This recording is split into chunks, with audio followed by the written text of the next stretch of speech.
takes a lot of discipline, a lot of being unique, a Mhm. lot of outside the box type of content, and just being more authentic. Sometimes the more natural you are, the more views you'll get. So Right. let's try and stop scripting everything because it's not life isn't a script. Yep. It's not. Life is life. Share it, be professional about it, but at the same time, be very natural about it. You'll get more engagement that way than some scripted stuff. You're talking about some market update, right? Just be yourself.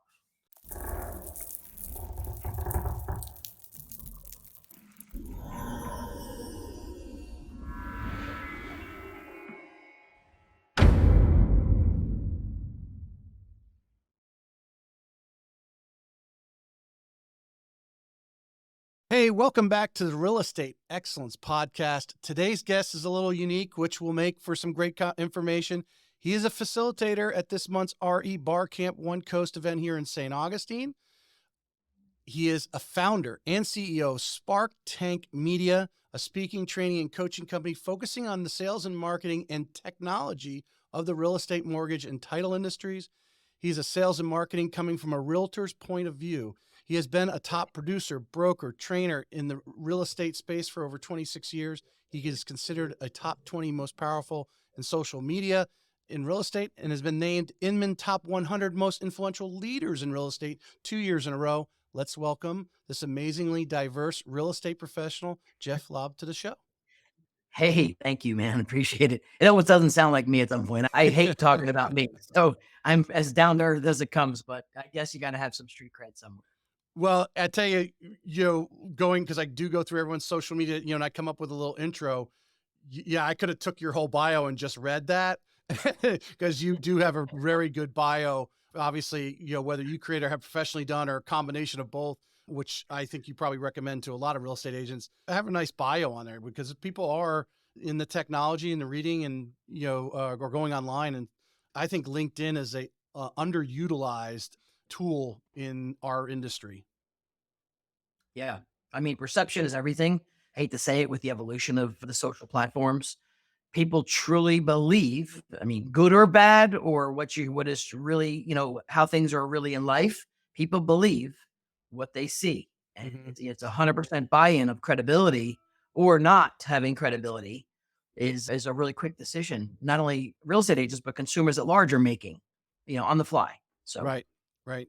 We're going to definitely dig in deep to that portion and how, but I'm going to kick off a little bit so everyone has a little bit of background on you, Jeff. Where are you from? I live in New Jersey. I tell people jokingly, don't hold it against me, but Well, are you a Giants fan I've or lived in Eagles New Jersey.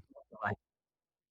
Oh, oh man, this is going to cause turmoil, but I grew up as a Giant fan all my life. Now, There you as go. I've gotten a little more mature in life and I have 6 kids, I've evolved to being a fan of the players, not the teams anymore. Okay. Okay. So I've got I loved Tom Brady wherever he went. I loved, like Joe Burrow. I like the players.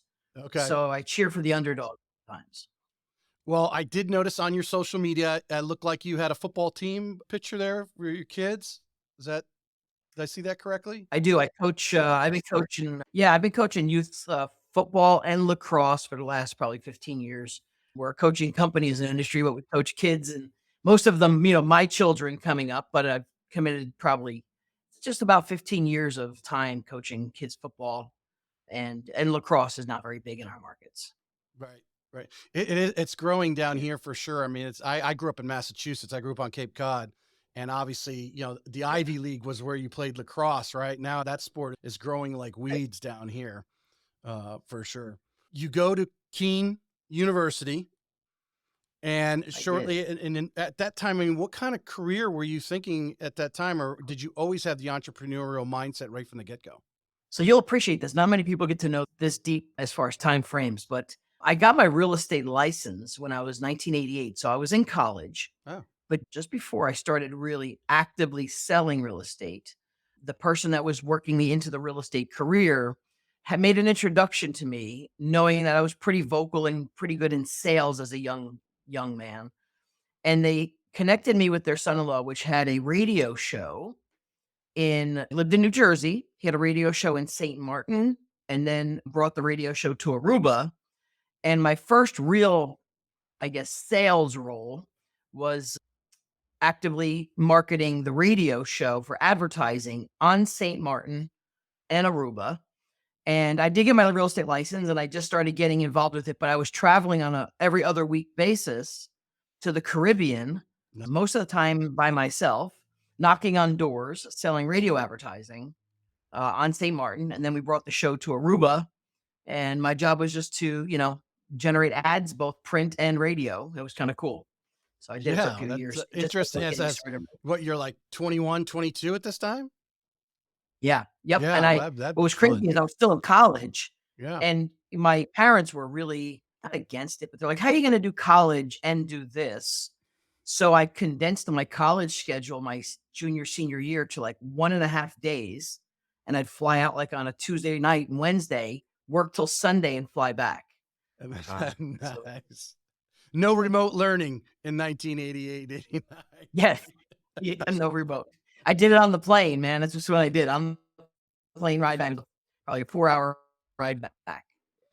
All right. So I'm studying your LinkedIn and you have Wave to Wave, said you did a startup. How did that all come about for you? And then that lasted looked like about 3 years before you actually go full into real estate. So tell that little story there. And a startup from you looked like you had like 3 people and you grew it to about 40 before you left there. Yeah. So my career of the sales in the Caribbean came to an end when Desert Storm hit. Travel was coming, no tourism, shut down. We parted ways just on a really good basis. No. And then I worked my real estate career. So I did work my real estate career for probably 7, 8, 9, 10 years, residential, and did some commercial.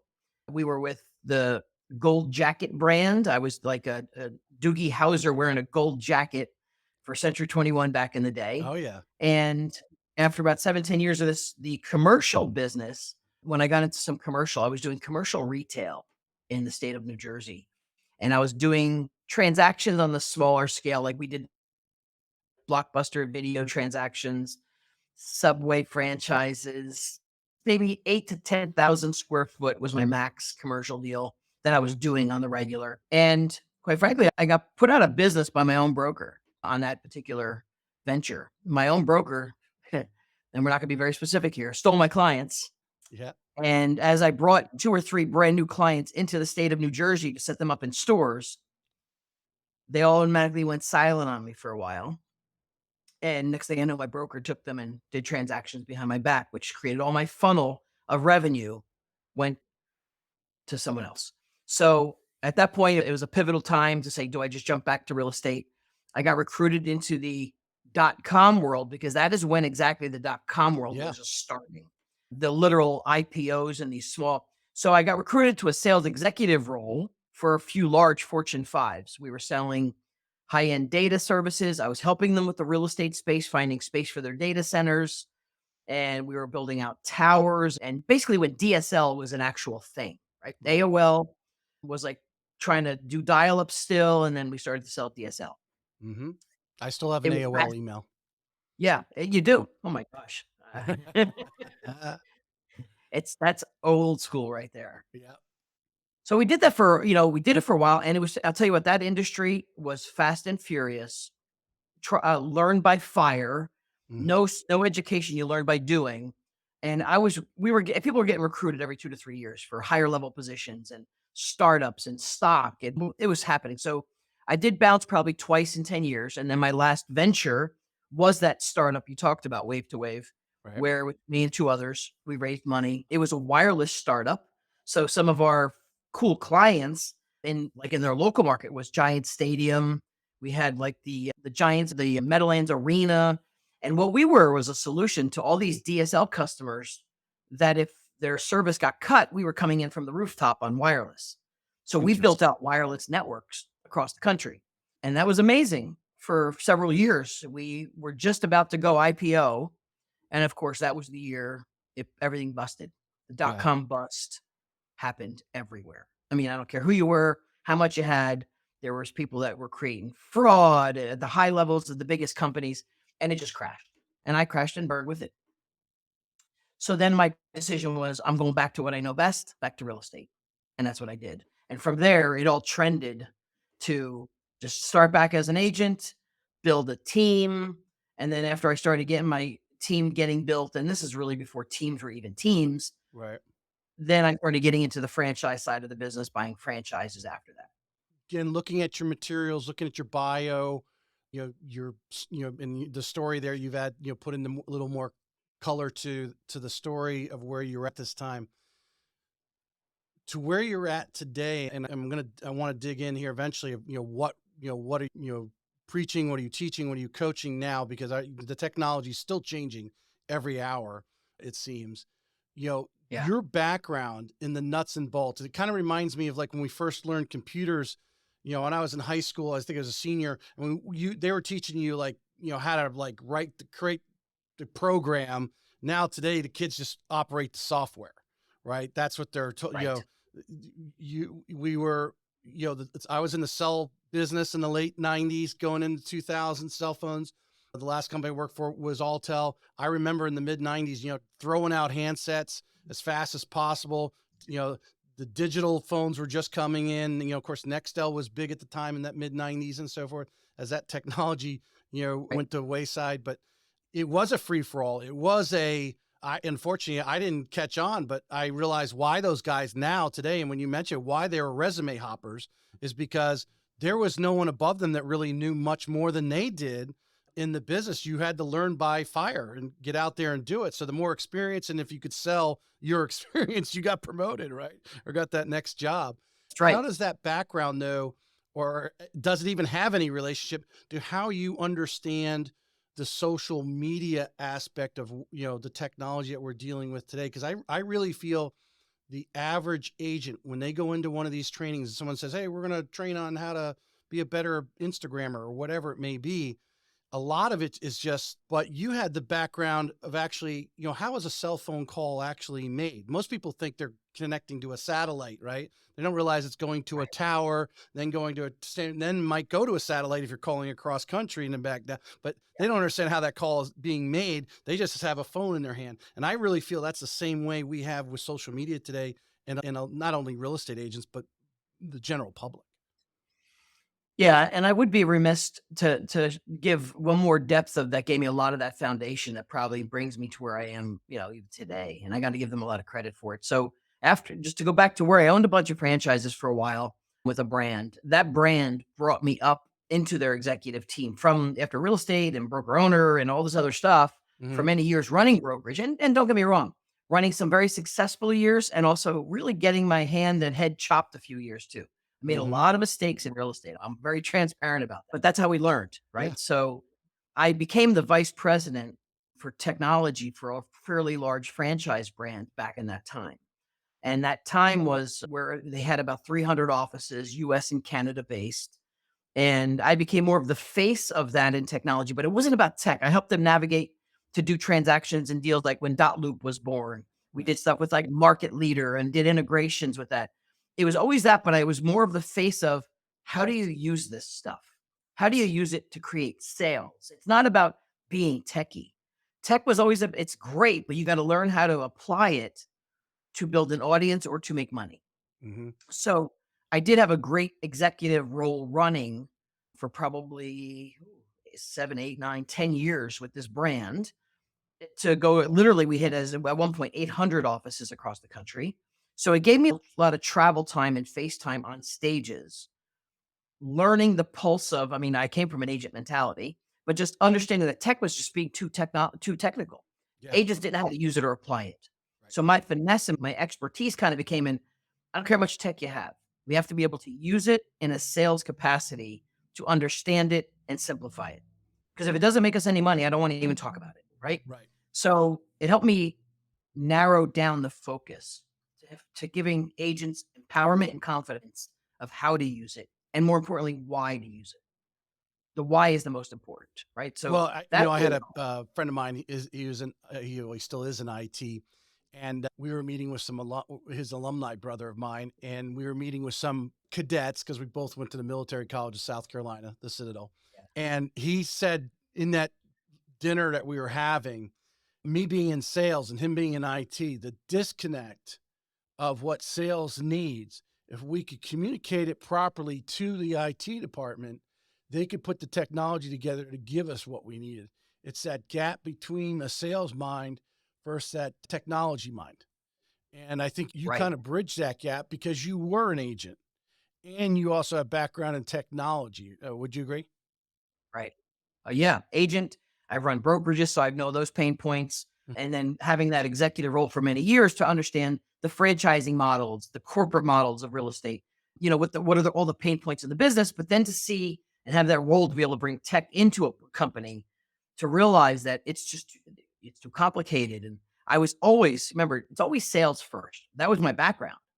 So when you start to see tech and you have a tech background, most people were building tech for what they thought was to be right, not how we're going to use it.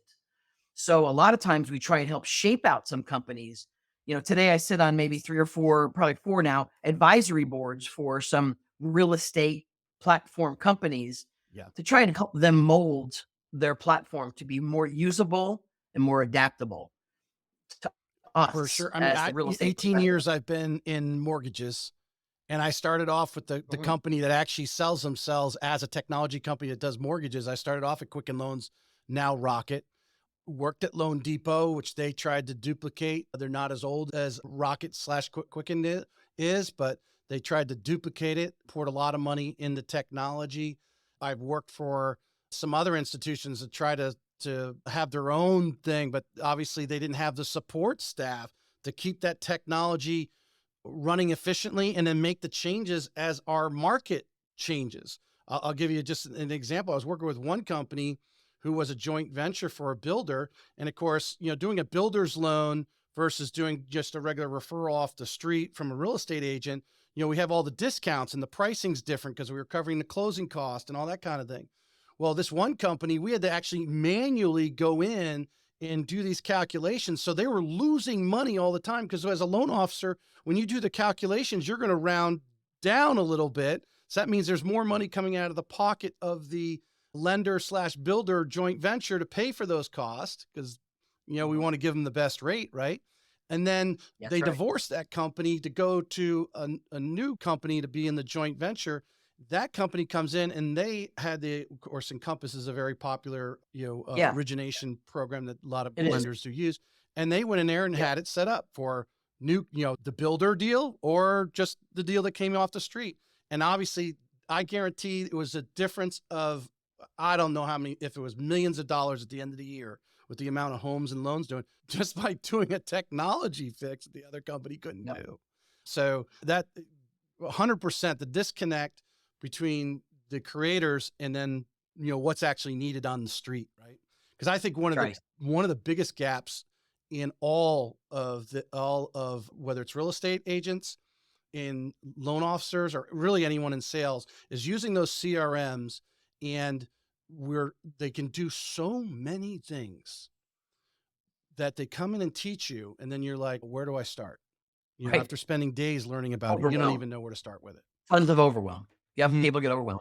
Yep. And I still see that to this day, the overwhelm. So I think the moral of the story is no matter what technology or now today's world of social, it's all considered, a technology, even the mobile devices. I mean, look, I remember the times where, I tell the story all the time from the stages is, when BlackBerry was the thing, BlackBerry was the device. Here's how I bring Yeah. this really as clear to real estate agents as possible is we all loved the BlackBerry. We said it was our best device. We never wanted to give it up.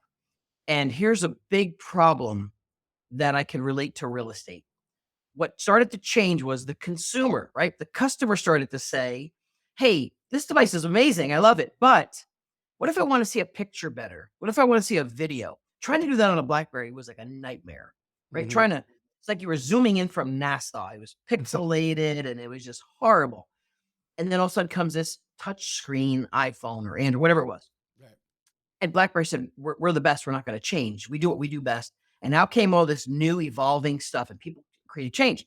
And then BlackBerry said, we're number one. We're not going to change. And that to me is the relevance of today's real estate world and agents. Yep. I don't care if you're in this business 30 years. I got 36 under my belt. That doesn't mean we don't change because if you don't change to what the consumer wants and how they want it, you're going to be the BlackBerry of today's age, which is non existent. And that's really what we have to understand is You have to change with not only the times or the market, but the consumer. That's where they neglected to do as a top number one device in the country or the world. And here come these other competitors, Apple and iPhone, Apple and Androids, and crushed them. Right. So, as a real estate professional today, I don't care if you never used to do it that way or you feel you're not techie, which I hear all the time. Who cares if you're not techie? You have to learn that if consumers are using it, you're going to have a choice. Your real estate agents are going to compete with you against you, or you're going to either step up and deliver that kind of value as well. If you Let don't, let's put the little rubber to the road. Give me, because I have in my mind, but I don't know if our listeners may be totally I picturing what exactly what you're talking about, because the clients aren't generally like looking for this fabulous technology when it, yeah, they expect to sign online. I mean, that's common now. If you're not doing that, oh my God. I did a deal a few years ago where unfortunately I was dealing with an agent who was a little older, and yeah, and I was halfway between her client and her. So I was like, and her client was difficult to get documents to. So yep, it was like, hey, fax it to me. I'm 20 miles north of you. She's another 10 right. more miles. I'll run it up there and have her physically sign it and then scan it back to you. But I mean, so I think that's an obvious, but what the graduation and to, from when we started getting into this period of the smartphone, I guess, I don't know if is it probably late 2000s, Yeah, we start to evolve in it to yeah. today. What would you say, every agent, you need to have some of these basic skills with these handheld devices? Yeah, I mean, not to go back to some grassroots, but I mean, your today's world, obviously, everything needs to be digital signature. Everything needs you need to be super video savvy on your mobile device, which some people think just pushing a video button and just scanning, a house. That's not what we're talking about. We're talking about a better level quality of that, and also communicating via video too. So many even some of our coaching calls or group sessions that we do, I still see agents without video cameras on. I'm like, come on, are you serious? I don't care where you are. Turn on your damn camera. Like, I want to see you now. Yeah. But also, there's so many cool, what they'll call tech products, but not really in the marketplace that create differentiation. Where if I was competing against you, it might give me the edge to that consumer that goes, wow, this person's really got their stuff together. Now, simple example, I do some advisory work for a company called highnote.io. And what I love about it is I only want to work with companies who I believe that have a unique differentiator. So here's a platform that solved a really great problem. If I said to a real estate agent, hey, I'm thinking about selling my house. Why don't you send me over some marketing or some things you do in advance before I set up a time with you? Like, why don't you share with me what you do? Now, what does a typical agent do? They'll send an email, maybe with a bunch of links, maybe to a website, maybe a link or a document attachment, maybe a PDF or a flyer. But as an email, what does that look like? It's a bunch of attachments and all sorts of. Yeah. And in addition, you're going to send me maybe print. So here comes High Note that says that deliverable experience looks like crap, right? Mhm. So what if you actually were able to send a customer one link, but that link you customized and has custom branded? I could put one document calling it my pre-listing presentation and have the video about my company, but it doesn't look like an attachment. It's a beautiful little thumbnail that has my video. Right. Here's a sample copy of my agreement. Here's a sample of my team. It could be any type of attachment, PDF, movie, JPEG, but it's in a pretty branded document that when they open it, gives them a beautiful visual branded experience. Everything they click on, you get the data to know they clicked on it, which gives you intel Yep. before you even get there. So if they clicked on my video tours 4 times, and they clicked on everything else once, I know they like the video tour. Like, I know they're into video because they watched it 4 times. Yep. So, just simple technology that solves a problem, but makes me look like an amazing rock star. And my customer's like, "This is awesome." Yet my competitor might be rolling in with, "Here's my CMA and an envelope and a brochure with a bunch of papers." Right. So, there's little things we can do to start leveling up our game. And I think you would agree with this. When you spend a little, maybe you spent a little bit of money to have the it's set up, right? Sure. The Couple $100. personalize it or whatever. Yep. But in reality, if you're competing against, you might be competing against an agent who is knocked down, has more experience, sold more homes, whatever it is. But you come in with this just one little notch. The perception is reality, right? That's right. And, if we're going to do beautiful, you call them virtual tours, 3D tours, Matterport tours, whatever tours we're going to do, Hmm. that's awesome. But here's the thing. Are you actually showing that to your consumers and listing appointments when you're there? Like, are you sitting there showing them what a 3D dollhouse looks like? Or we're going to do this with yours, but showing them versus saying some bullet points saying, oh, we're going to do a tour. We're going to do pictures. We're going to do this. Saying it with bullet points does not have the same impact of having the ability to say, here's what we're going to do to your home and show them because it gives a better perception and wow factor. You say something about you speak three languages: Yeah, English, real estate, and technology. I think it is. I forget what I'm trying to pull it up. What it that's it. and Yeah. that Real and estate and that's technology. really what you're just saying right now. Is you could be standing there in a room and you're going, man, I'm going to give this 3D virtual tour and blah blah blah blah blah, and we don't know if their friend just told them, man, that last agent, he said he was going to do a 3D virtual tour. Don't do that, man. That looked terrible or whatever. But it's not, maybe it's maybe not the program you're using. Maybe they didn't do it correctly. Maybe they have Right. no idea what you're talking about when you say 3D tour of their house. They've never seen one before. And it's Right. speaking the language, and the language translation is using that iPad or whatever to actually show them an actual Show 3D them. tour.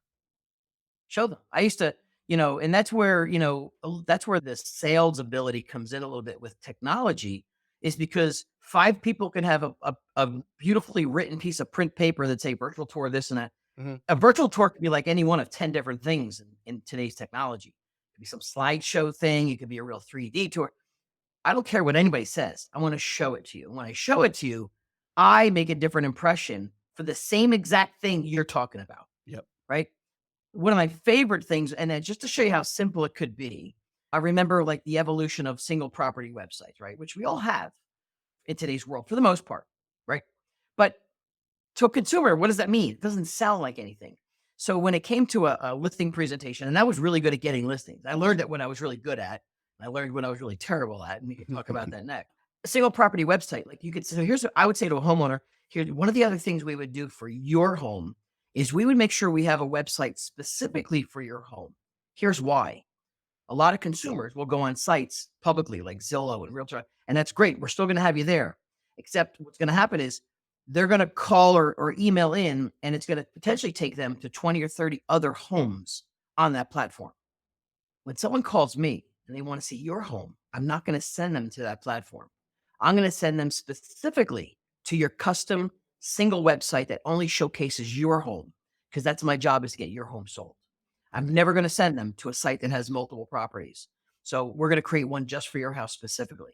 Does that make sense? They're like, oh my 100%. God, that's amazing. To Yeah. make it sound like I'm doing some custom work for them. Now they think I'm looking out for their best interest. And you're right. If you send them to another site, they're going to see 20 other competing properties.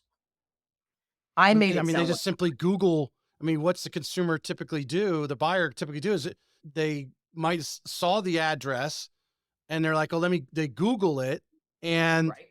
yeah, they're going to Zillow and all those things are going to pop up. But if that specific website comes up with that address, yeah, 100%. And what 100%. what used to happen too, it still does in some cases. Some companies will say, yeah, if you Mhm. want to see more properties than that property, go to the company website. You go to the company website, and now that consumer that called in on that house is now going to see a search for 20 other houses when they called on one. So I spin it to the customer from a sales capacity, says, I am focused on making sure we see your home only, isolating you and helping you. That's all a single property website everyone has, but I can make it sound different to the consumer. How important is it today, agents coming in, experienced agents, 2024, that and it obviously, you could talk across, and I'm going to dig into more specific questions about specific platforms, but how agents need to have a presence on social media. What words are you sharing out there when you're speaking and so forth? They have to have some sort of presence. Yeah, to me, social media is the internet. It's today's marketing. So just like things evolved when you were marketing in Homes magazines or when you were marketing in any of these other, print platforms. Today, it's simply all social. And Hmm. because it's social and it's on whether it be Facebook, IG, or TikTok or Reels, and which, that'll be maybe another question is which ones do you focus on? But Right. the reality is, if you're not being seen there, someone else is and drawing their attention. Social media is a battle for attention, just like advertising is. If I was putting up a billboard or a mobile vehicle, or a car that's wrapped, it was fighting for attention. And that's what we're doing with social, is creating opportunities to get attention for marketing and opportunities in the future for business. And remember, the other thing is perception. People will believe you are super busy because they see you super busy versus seeing you not do anything because you don't post much on social.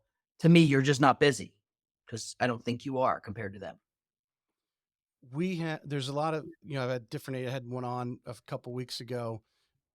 She claims she's getting a business from her Instagram. I Sure. think there's a small percentage that say they're getting business from it. Some are just doing it. Others are like, I've tried it, but I didn't get any business from it.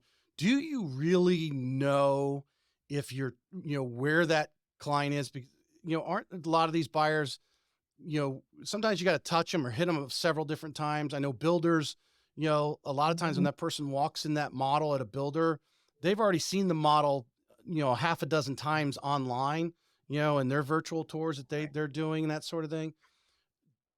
How to measure truly, unless you're having a funnel, right, created from some social media where you say, oh, I know exactly where that came from. Like someone might have an 800 Right. number on a certain ad. We know where that came from.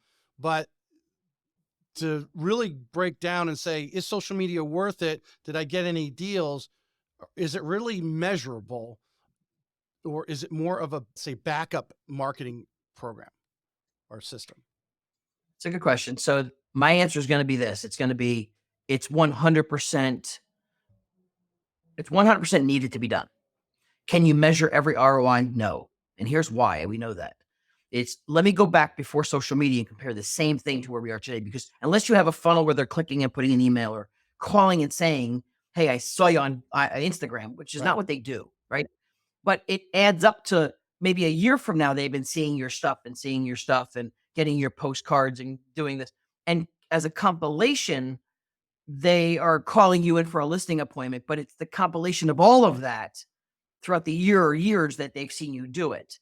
So, one story that made this come to fruition for me was so pre social media, I was really big on having wrapped vehicles, wrapped cars. I Mhm. wrapped a car every 3 years to keep it moving. And, what was the ROI of my $500 a month car that was wrapped? Did someone say, I called you because I saw your car? Never in my lifetime.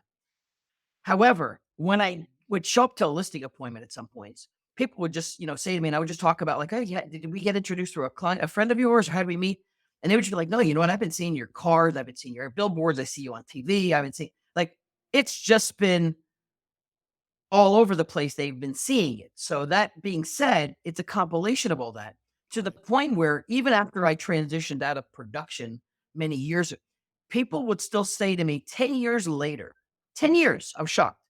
Hey, did you have a son that went to like preschool at this school? And I'm like, yeah, he's now in his, teens. He's Yeah. like, I remember we had that car. You'd pull up and I remember my son would always want to see that convertible you had. Like they remembered the brand.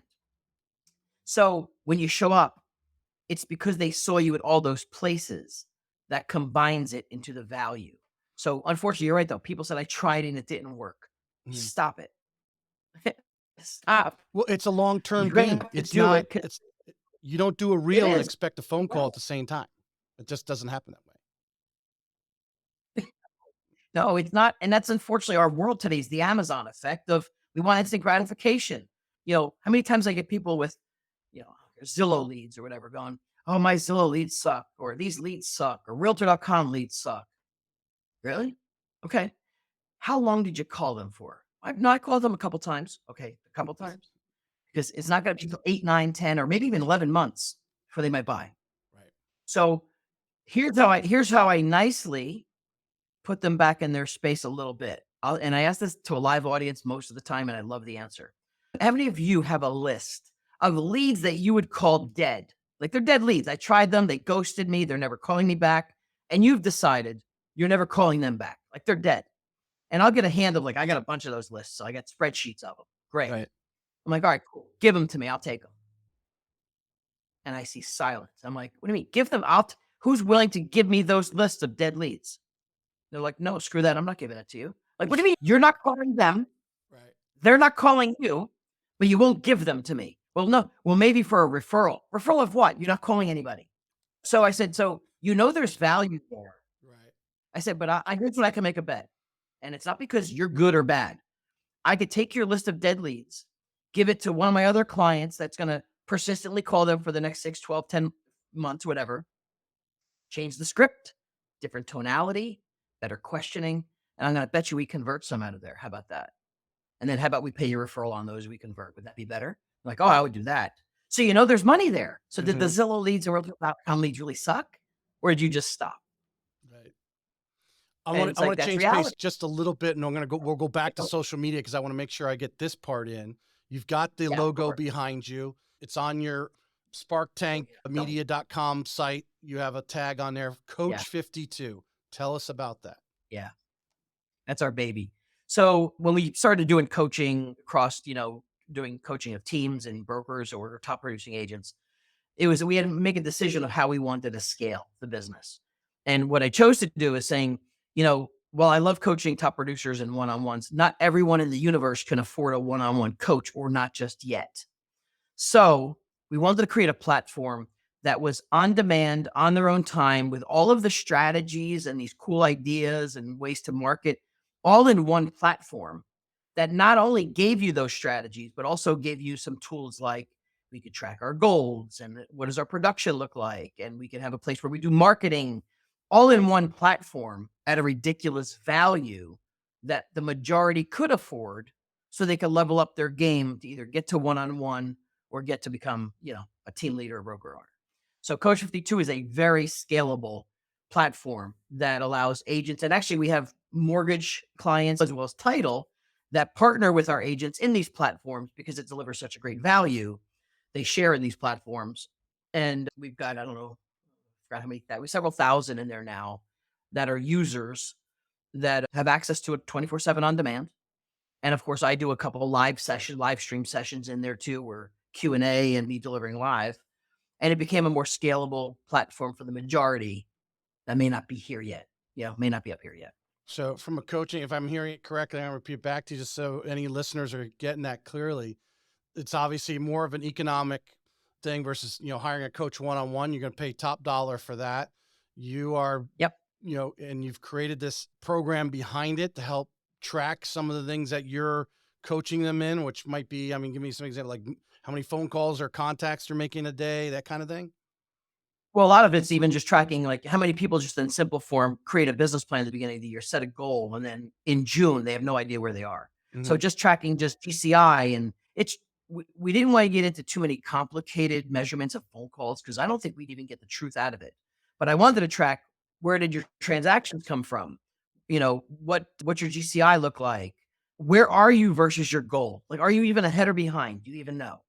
But more importantly, the strategy sessions that we'll call coaching sessions that we take from every event that we speak at, whether it's the RE Bar Camp that we're going to be at, right? Or I'm speaking at Inman this year, or Berkshire Hathaway I'm speaking. Like, the content from this, we condense it into video so that, like, here's the strategy, and we drop it into the platform.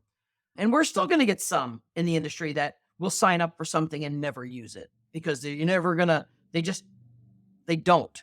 You can't. I've got to a point in my career where I say, I can't force you to be better. You have to want to be better. Right? We're giving you the tools. You got to learn to use them. So that's what we built Coach 52 for. And I think it's a ridiculous value. And then I think the big hotspots for us are mortgage brokers, team leaders. We're finding team leaders love it now because they can put their team in there and track their team's performance and still give them content and training so they don't have to do it themselves, which is pretty nice. And a lot of lunch and learn material built into this too. So some of it's live, some of it's recorded that you're purposing and so forth. And it Yep. keeps them there. You got the accountability piece because they're putting the information in, and tracking that.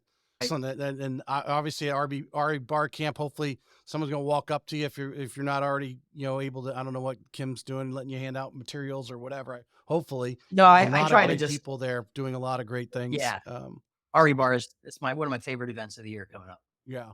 This one, It really is. this is will be my third year going to this particular one here at One Coast, and that room will be packed. There will be 1,200 agents in there, and I mean, the tickets sell out like in less than an hour. I mean, as soon as she Minutes. posted Yeah, on less than an December hour. 1st, they're Kim, gone. they do an Uh, amazing job. I work. yeah, no doubt. Well, you're going to be at RE Bar Camp here in a couple weeks. You mentioned Inman and so forth. Yeah. What is the word that you are sharing, from your technology, social media space right now that in your speeches? Today and this year has to be really focused on proactive sales activities. So, and it could be using technology and AI and using the AI to create my campaigns, but we have to focus on every day. And this is where people are either going to fail in the upcoming year or two or survive through and push through. Hmm. Is every day in their calendar, they need to have at least an hour or two. I'm going to even say 2 hours because if they're not busy, they've got nothing else going on. 2 hours of finding new people to connect with through technology or through the human networking of just showing up and being in the room and finding 10 to 15 new people a day to talk to. Simple as that. And we do find a lot of tech does involve, like we've creating new campaigns using AI, like creative calls to action. But when we're sending out an email, like it can't be your standard email anymore. That's where we'll use some technology, spice it up, and get a better response. Because to me, there should be at least seven is my magic number, 7 different channels of lead sources that you bring in to keep you busy.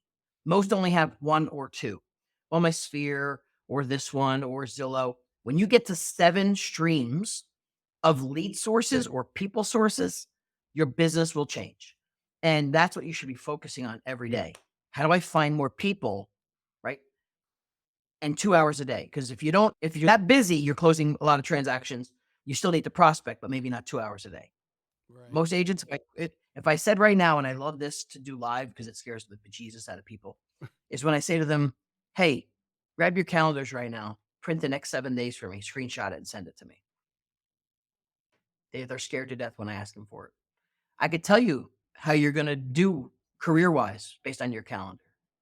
You're going to have empty gaps. One of my favorite quotes is, you're losing money in the gaps of your calendar.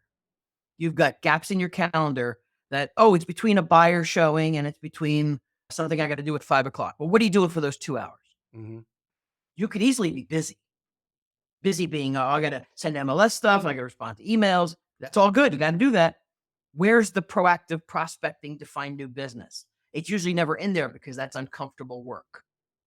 And that's where we got to focus. And I'm telling you, most people will not have 5 to 7 days. Most people won't even have 2 days of active prospecting systems and solutions in their calendar. Give us several examples so that everyone understands your 7 streams. What are some samples of streams that they Yeah, are the most popular, obviously, that every agent should strive for? it's a great question. I love that because it ties right into one of my talks I do. Is when you first analyze what is a stream. To me, a stream is a group of people or a resource that gives me some form of referral based business. So a simple one we might say is my sphere of influence. We all say that. Okay. But when I actually did this as a practicing agent, when I sat down, I actually started to look and go, I wasn't getting consistent referrals from my sphere. I wasn't sure why. But when I said it, how much am I really getting from there? I wasn't getting a lot. But what is that active source? So let's say it is my sphere. I'm getting a referral or two every month or two. Great. What other groups of people, because our business isn't real estate, it's people.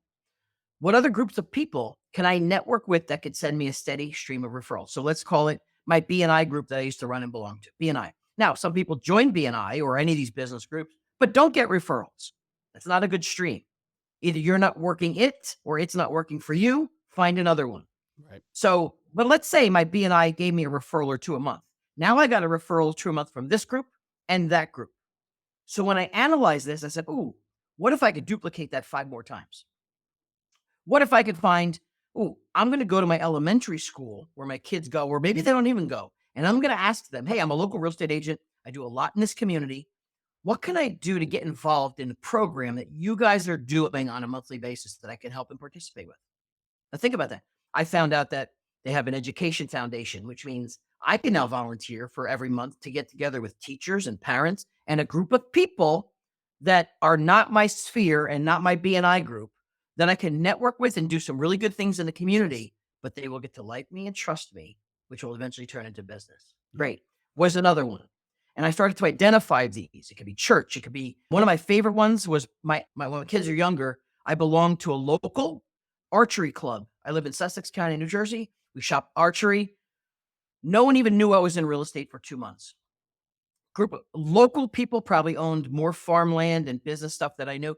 They just knew me as a dad with 2 kids and loved archery. Then one day I showed up wearing a branded shirt. I think at the time it was Remax. I was running from a broker open. The second they saw, like, oh my God, you're in real estate? I'm like, yeah, I've been in real estate for a long time. I had an appointment like every week. Hey, can we grab coffee? I got some questions for you, man. I got my grandmother's house I got to sell. And I almost couldn't turn away business from that group. But I was there because I injected myself into it with the right intentions. So I said, great. They're all different.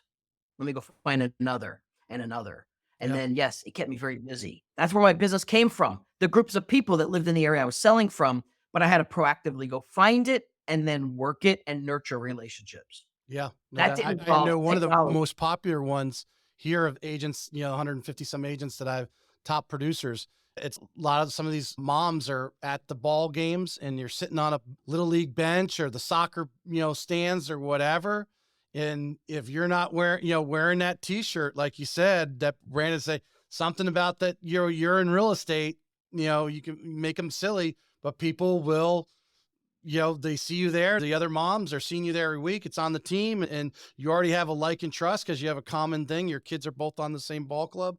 right? The little things like that can make a big difference. Makes all the difference in the world. And, Yep. I tell people all the time, like that sports community was another one of my streams, not because I was just a coach or had kids, but I'll tell you now, as a coach today of a young lacrosse group, there's never enough help. If you just said, I don't even have kids, I'm a real estate agent and you're listening to this and you don't even have kids. If you showed up to one of my board meetings or one of my coaching meetings, said, hey, I'm looking to volunteer to be a team parent or an assistant coach, or how can I help? You would be welcomed with open arms. I need more. Everyone needs help. You want to Mhm. coordinate the schedule. You want to set up snacks and food for the kids. And guess what? You're going to be talking to all the parents and you can wear your branded stuff with my team. Like you're missing out because you're not doing it. Yep. So don't use the excuses. Well, I don't fit into that group or I don't have a kid or I don't go to a school. It's part of your community. That's what Yeah. you're selling, your community. This involves no technology. This is like marketing and sales at its core that we're not doing enough of. And that's why when I look at calendars saying, I don't care if it's taking someone to lunch from your BNI group once a week, someone different. So you're learning who they are and what their family's all about. We're not doing it. That's Well, what we need to do this year. taking it to the technology thing, how important is, you go out there, you enter that group, whatever it may be, or, go on Facebook and look them up and friend them. And you can learn a lot about people that are, frequent users of Facebook or some of the other social medias. I like hunting people down on Facebook. I mean, you see their kids, you know what they look like. They generally got a family picture or something there, what other activities they like doing. And now you can actually start interacting, which is, we're going to lead into this last part of our conversation, how to leverage it, but go in and friend everybody on Facebook. And so their stuff is popping in front of you. 100%. And just because people aren't commenting on your stuff, you need to know this. There's probably 3 to 4 times that people seeing your stuff but not saying anything.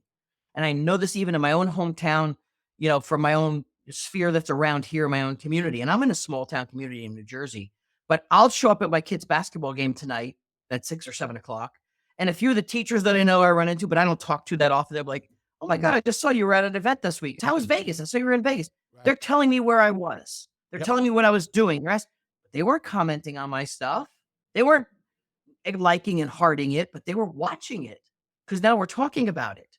So there's so much misinformation about the value of these platforms just because you're not getting this 9,000 views or whatever you're expecting, Right. people are watching Well, and they're I going to think talk the to you about it. interaction, social media is to be social, but you take it offline, like you're talking about. They saw that you were in Vegas and did whatever. So now they see you. They're like, "Hey, I really want to talk to Jeff. What should I talk about? Oh, he was in Vegas. Great way to break the ice and start the conversations. Just to say hi and communicate as people." It's Yep. magical. You just they have to do we have to just commit to doing it, Yep. right? Half the battle is doing. We gotta start doing more. I'm going to lead with this question, and then I'm going to go into, well, yeah, actually I had two questions, but actually I'm just going to go with this one. What is when you were at Vegas this week, if you look back, the last 6 months, the different events that you've been doing, what is the most frequently asked question in after someone hears you speaking or doing your training that you're getting in regards to social media? They ask, it sounds silly, but the most will ask is, what platform should I spend my time on? What platform should I use? And because I could see it gets overwhelming. Like, should I do a story, a reel, an Instagram post, a TikTok, a Facebook? Like, which one or Right. all? And I have to kind of rethink it. The question comes back to you is this. I always ask it with an answer with a question. The people that you want to sell homes for, like in your perfect world, where are they? Where are they spending their time? Like, if you tell me, well, it's this generation and they still spend time on Facebook and mainly Instagram and definitely some stories, that's your answer. You start there. You can always add reels and stuff.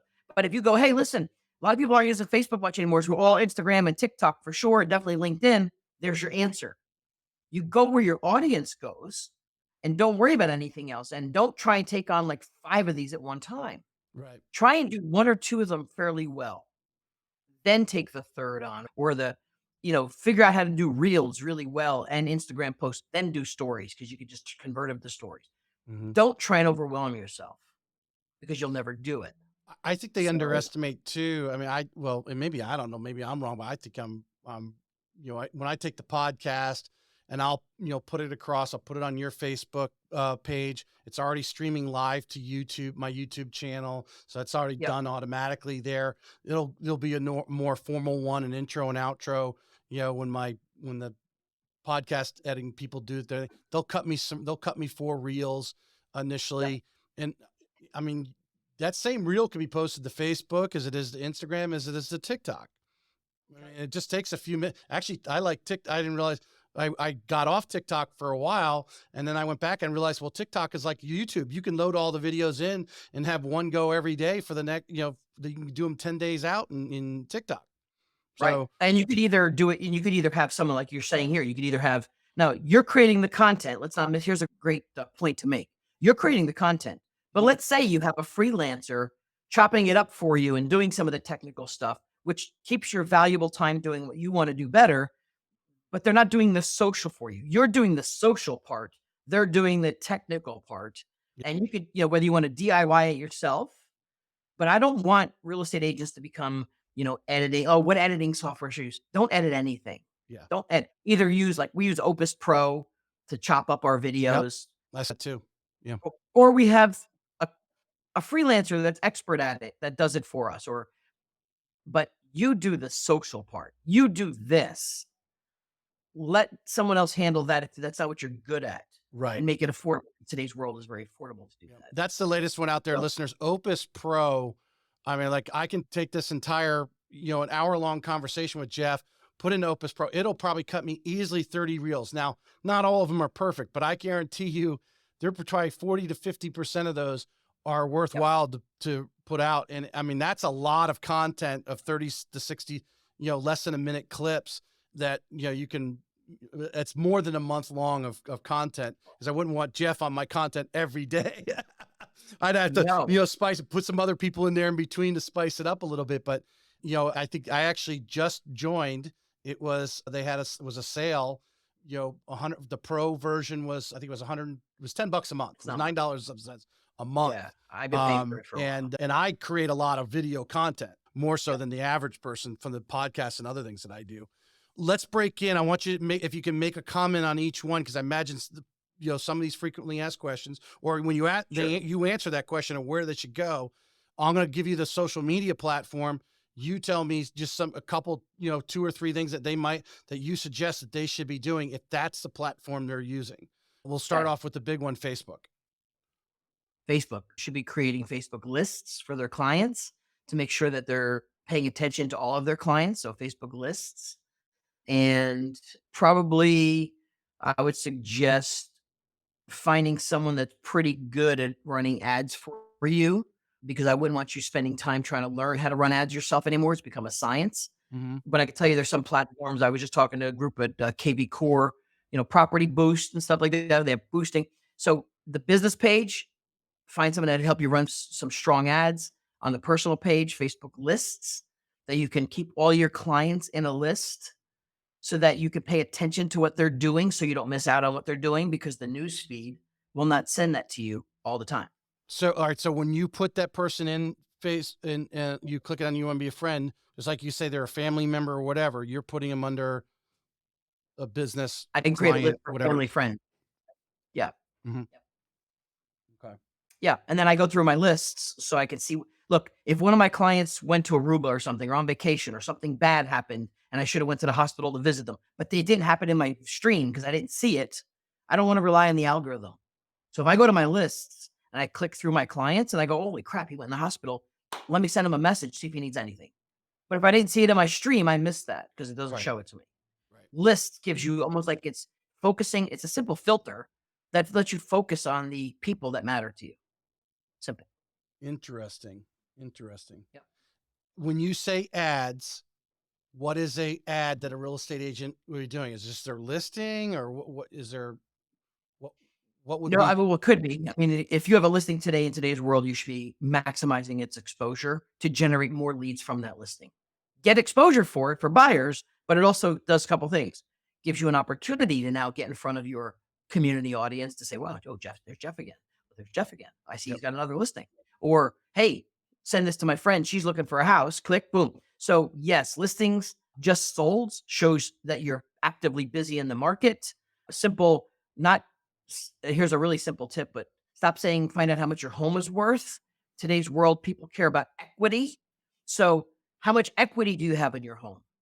Oh, equity. Drive them to now a lead capture page or like HomeBot that will capture them and put them into an equity, show them how much equity they have, right? So, simple things, but make it valuable. Do you target? For instance, if you've got maybe a neighborhood's got 3 or 4 thousand homes in it, you're trying to get listings in there, advertising your service, or obviously say, hey, I got this listing over here. Do you know any friends or family? Do you want to target? Do you want to get that down in Facebook and have it target that neighborhood?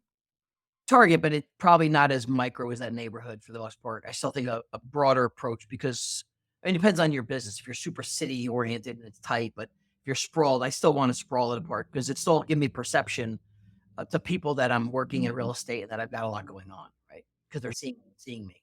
So I probably wouldn't as micro target, but that's always an option for sure.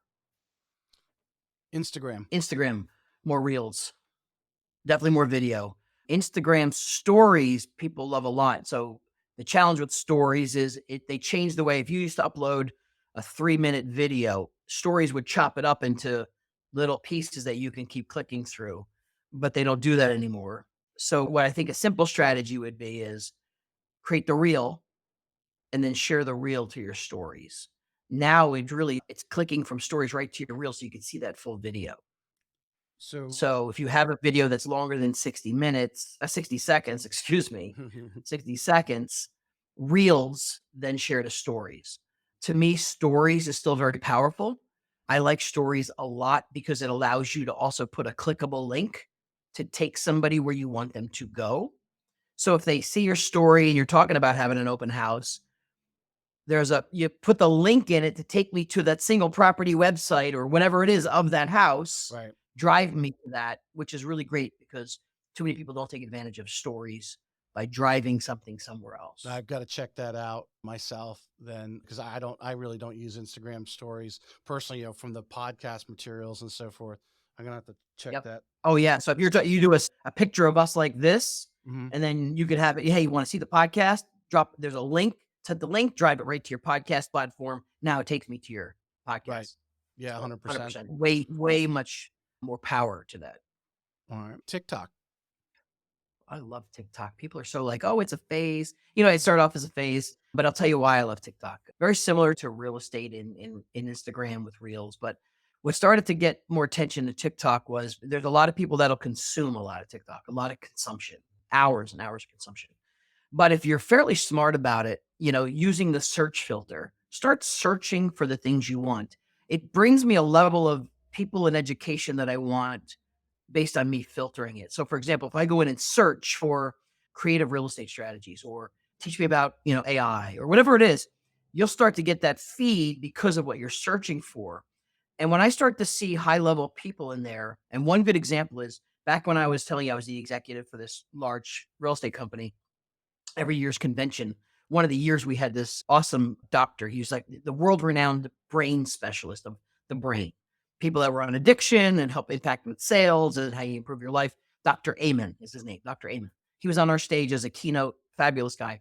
All of a sudden on TikTok, here's Dr. Amen popping up in my TikTok feed. I'm like, he's simply like a cool dude sitting on his desk, like very casual. Like, hey, here's a really great study we just did of people who smoked and stopped smoking and the impact of the brain. And it was like literally 45 seconds. I'm like, damn, that was pretty smart. Like, I would have never known that. And why is Dr. Amen here on TikTok? It's a little fad. Next thing I know, he's got over a million subscribers. He's got an audience. And you might go, well, I'm in real estate. My audience is more local. Your audience is everywhere. But secondly, doesn't mean you don't have a local audience either, because you can share that content. And it's the same content you might be using on Instagram already. So you're not necessarily creating new, but I think it's a different audience platform with a little overlap. And I love just searching for the content that I want, similar as I would do in Instagram. But I seem to get a little bit more worldwide people I want to see on TikTok. The interesting thing about TikTok, like I said, like you said, the search thing, and I want to talk about YouTube eventually, but people are like, I found out how to fix this on TikTok. I'm like, I didn't see TikTok in that way. And I'm wondering what the statistics are of actually people who do actually put in a search, or they just, scan a few. Obviously, you start seeing a couple of things that you like, then you scan the next one, you stay on there. But is there a high percentage of people really using it as a search tool? I don't think there's a high percentage. No, Mm. nope. It's probably very low. But I will tell you, and there is another side to this too. Look, there's a time where you might need to have, and I just say this in a fun way, like maybe you need that 15 minutes of just mind numbing. I need to go take a break. I need to just get away from like my desk, my lap. And we will just scroll through the mind numbing stuff. And that's what happens. But unfortunately, it becomes the addiction and you get caught into it. And next, it's 2 hours later and you're still sitting on the couch. Like, what the hell happened? Yeah, yeah, yeah.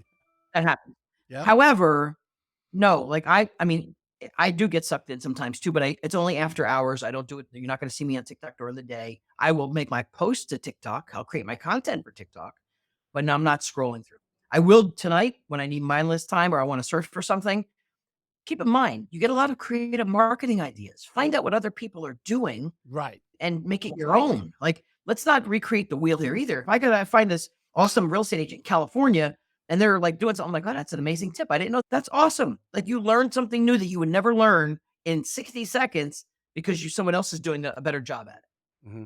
So it's going to come down to your own discipline, Right. which we're not very good at sometimes, to be able to just either use it as a tool, spend some mind numbing time if you choose to, and just go off and learn.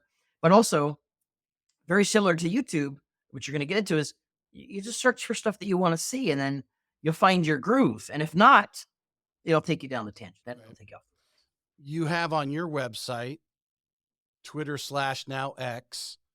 Do you do a lot Yeah. there, or should agents really? It's a space I've never really. I have an account, but I really don't even look at it.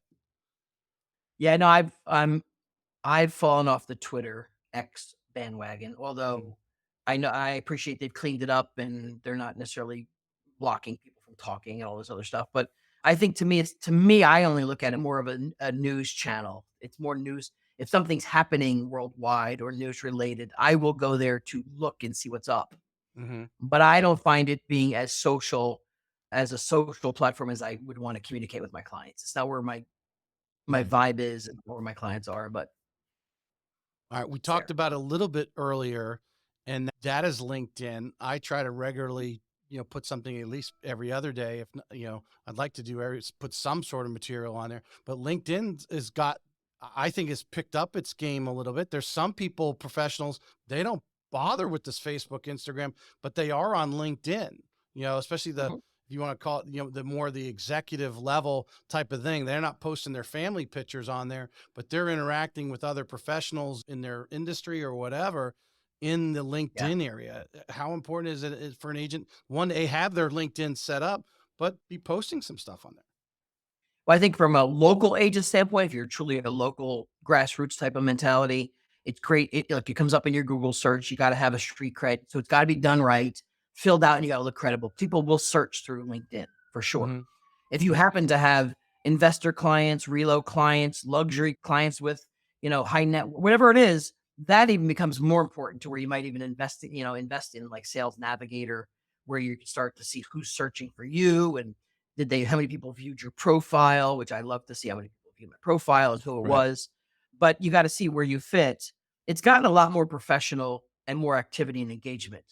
I only have one nightmare annoyance of it is I get spammed all the time in my inbox. So when people are trying to connect with me through LinkedIn, that one cool connection of someone trying to like, hey, I would love to meet up or talk is in between 90 people trying to sell me some software or SEO or some other crap. True. And I almost don't even find it sometimes.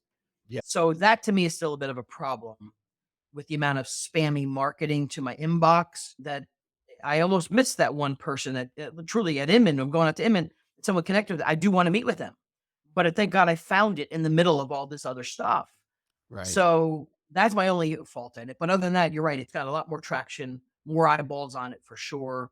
And remember, it's getting pulled into your Google search anyway. So you got to make sure it's got street credible stuff on there.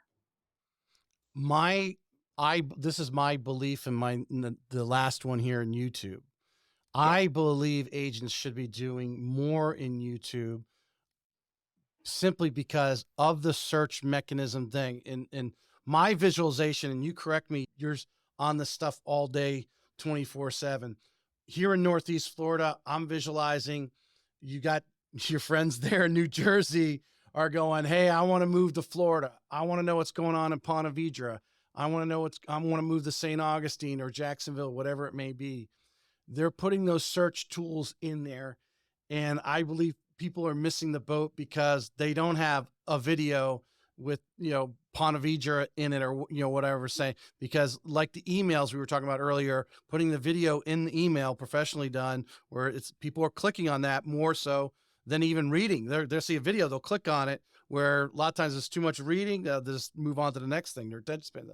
What is your belief in YouTube? I agree with you 100% on that. I think, am I 100% sold on people are going to YouTube and searching? No, they're searching Google, pulling in YouTube videos for the most part. Yeah. Younger generation and kids, like my kids will go to YouTube and just search for stuff on YouTube. That's basically their Google. For the consumers at large, they'll go to Google and search and pull in YouTube.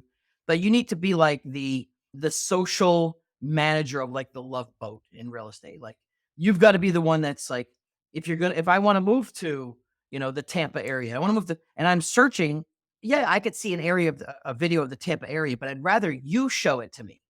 You become that person that shows me why I should be moving to Tampa and the things I never even knew about Tampa, wherever it is. That gives you more marketing traction, more Google juice, if you want to call it that, makes you the expert.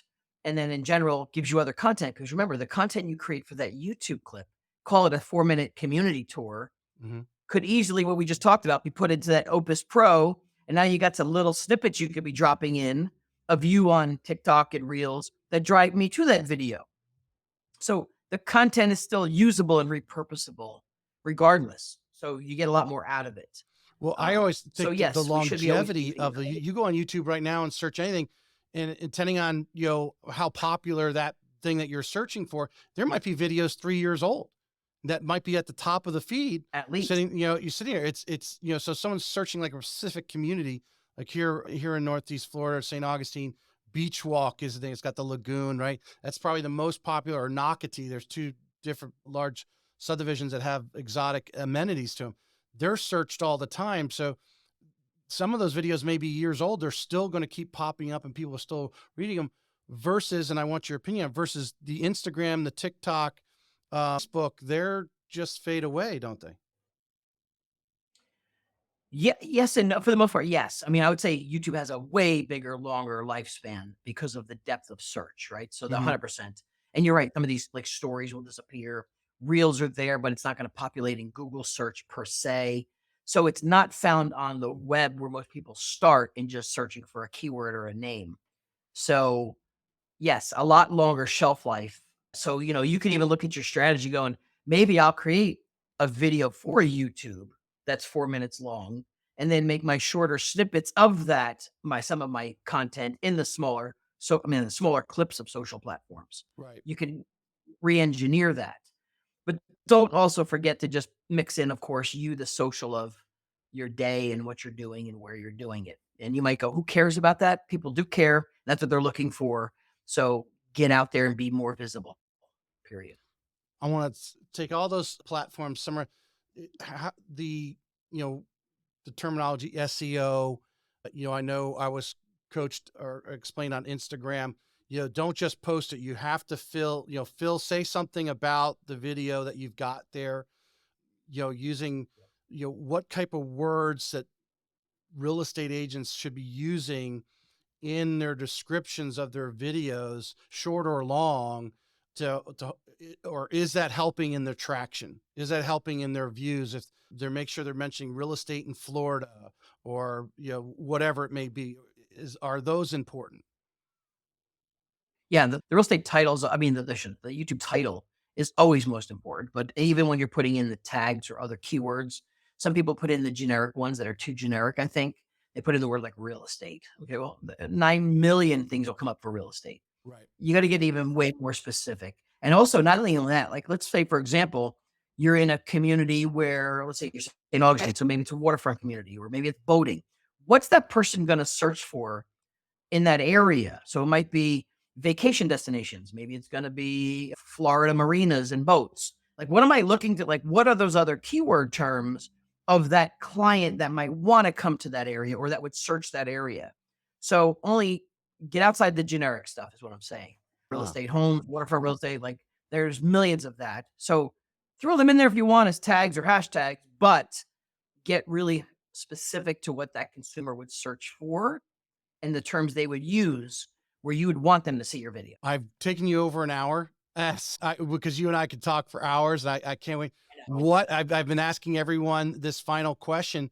If maybe you haven't even thought about it yet, or maybe our conversation. What topic or what do you want to get across at the RE Bar Camp? Because you only have so much time.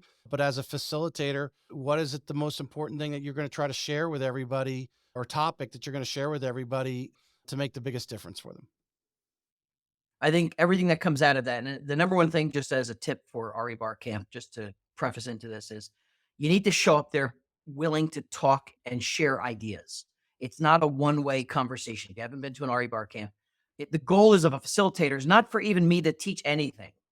It's really to get you guys to talk about what you're doing really well. We as facilitators will also share some of that stuff, and that's a great idea. And who else is doing this? I think the goal is we want to extract as much. I want you to walk out of there going, I had a whole bunch of questions on my mind. Hmm. I was able to ask them or share my strategies, and I listened to 10 other people in the room, and I got some amazing ideas. I want you to walk out of there more confident, more prepared for the market, ready to go out with real strategies and things that you can execute and go do. But it's only going to happen if you go out there and be willing to participate and share and talk and ask, not sit there quiet in the back of the room trying to take notes. Right. Right. So be ready to go. And that's what makes that Come a prepared. special event. Yeah, that's great. That's great advice. Having been at the other two, it is, although, you don't want to be the person that overwhelms the opposed expert. Because I don't know, in my opinion, you could correct me. You've been to more RE Bar camps than I have. But why are you sitting in a room if you feel you're an expert, and then bring up and tell everybody, brag about what you're doing? Why are you not in the room where maybe you're doing okay, but you think you could be better and you need to hear some other ideas to move your game? Because sometimes, don't be that Right. person in the room who just wants to, be the facilitator. That's my opinion. I don't know if I'm right or wrong there. Well, the hardest part for facilitators in retrospect, it's really hard. And you'll ask any of them, is we are born to teach and coach. Like we're Hmm. born to do this. And here's where we have to learn to stop doing that. Although that's what people want from us sometimes. They want us talking, which we will. But the goal of an RE bar camp is to get the conversation about who's doing this really well. Okay, tell us what you're doing. Oh my God, that's an awesome idea. Anybody else doing that?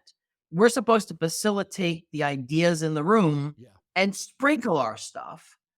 And unfortunately, some of us get caught with the bug, and Kim is very, really good at this tracking down is if any facilitator hijacks a room, meaning I am now teaching everybody because I'm the expert, Right. you don't get invited back. It's as simple as that. You don't get invited back. um, So, yeah, I mean, just the subject of social media to me is so broad. And like we just went down through, I mean, we could talk for hours about each and every one of those social media platforms or, nail it down. And whatever they're doing in the background, changing the algorithms, whatever it may be, your network of people is different than the other person's network of people. How many people are viewing it? There's no finite answer. I think a lot of people wanted that finite answer. Oh yeah, on Instagram, if you do 1, 2, and 3, boom, you'll have thousands of views, and it just actually doesn't really happen that way. no.